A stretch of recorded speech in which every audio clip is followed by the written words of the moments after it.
শাহজাদপুর শহর যেন হয়ে গেছে একটি রিকশার নগরী।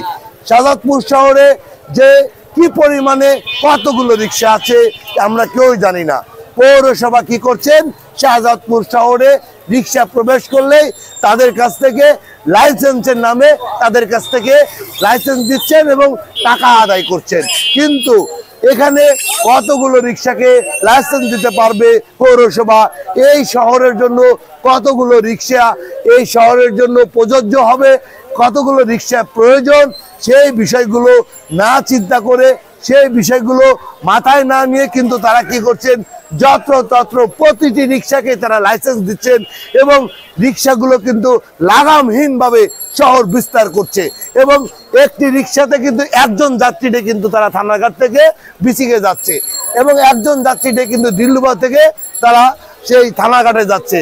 এই যে মানুষের মধ্যে যে কষ্ট, যে মানুষের যে যানজট, সেটির কিন্তু মূল কারণ হচ্ছে এই ধরনের রিকশাগুলো।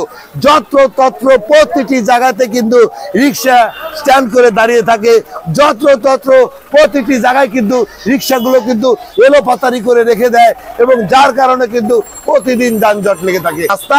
আর এই রাস্তার উপরে কিন্তু দোকান সাজিয়ে বসে আছে প্রতিটি দোকানদার।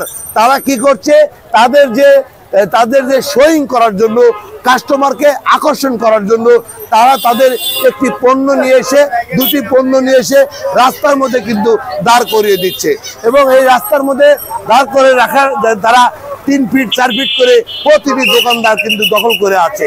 এমনিতেই আমাদের শহর একটি যানজটের শহর হয়ে গেছে, যেখানে মানুষের সংখ্যা বেশি, জনসংখ্যা বেশি, শহর প্রশস্ত হচ্ছে না।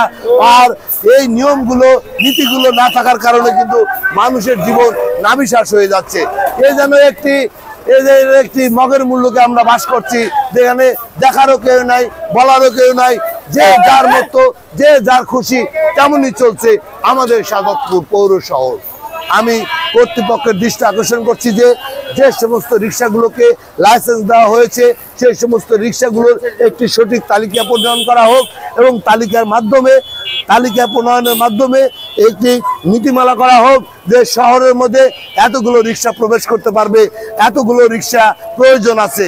সেই বিষয়টা মাথায় নিয়ে পৌরসভা যেন এই রাস্তা এবং শাহজাদপুর শহরের যে প্রবেশদ্বারের রাস্তা এবং এই রিক্সার এবং এভাবে যে জায়গা দখল করে, সড়ক দখল করে যারা দোকানের পসরা সাজিয়ে বসে আছে তাদের বিরুদ্ধে ব্যবস্থা নেওয়ার জন্য আমি কর্তৃপক্ষের দৃষ্টি আকর্ষণ করছি যে অতি দ্রুত এই রাস্তাটি মেরামত করা হোক এবং এই বিষয়গুলো তারা আলাপ আলোচনা করে এটি সঠিক সিদ্ধান্ত না হোক, যেন আমাদের এই নগরীটা যেন সুন্দর একটি নগরী হয়ে ওঠে। ধন্যবাদ জানাচ্ছি শাহজাদপুরবাসীকে। আসসালামু আলাইকুম। আমি আবার আসবো শাহজাদপুরে কোনো জনদুর্ভোগ নিয়ে আপনাদের মাঝে, আপনাদের প্রচারণা সুফল বয়ে নিয়ে আসবে।